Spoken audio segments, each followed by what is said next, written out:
நம்ம உணவுல சர்க்கரை அளவை கட்டுப்படுத்தி ஆரோக்கியமான உணவை சமைக்க மிக சிறந்தது அல்ட்ராவின் டயட் குக்கர். அல்ட்ரா என்றால் ஆரோக்கியம். ஆயில் புல்லிங் அது எப்படி பண்ணுறது? காலையில் எழுந்ததும் எதுவும் சாப்பிடாமல் இதயம் வளத்தை வாயில ஊத்தி நல்லா கொப்பளிக்கணும். அப்புறம் அதை துப்பிடணும். இதுதான் ஆயில் புல்லிங்.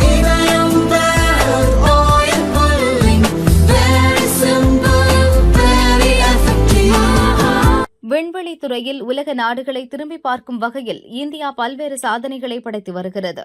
அந்த வகையில் இந்திய விண்வெளி ஆய்வு நிறுவனமான இஸ்ரோ தனது 100வது ராக்கெட்டை விண்ணில் ஏவியது. காலை 6:23 மணிக்கு ஆந்திர மாநிலம் ஸ்ரீஹரிகோட்டாவில் உள்ள சதீஷ் தவான் விண்வெளி ஆய்வு மையத்தின் 2வது ஏவுதளத்தில் இருந்து SVS-02 செயற்கைக்கோளை சுமந்து GSLV F-15 ராக்கெட் விண்ணில் பாய்ந்தது. இந்த செயற்கைக்கோளை வடிவமைப்பதற்கு இந்திய தொழில்துறை நிறுவனங்கள் முக்கிய பங்களிப்பை வழங்கியுள்ளன.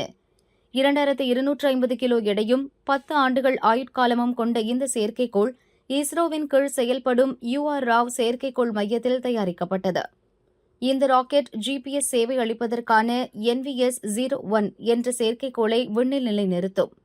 இந்த NVS-02 செயற்கைக்கோள் தரை, கடல், வான்வெளி போக்குவரத்தை கண்காணித்து பேரிடர் காலங்களில் துல்லிய தகவல்களை தெரிவிக்கும்.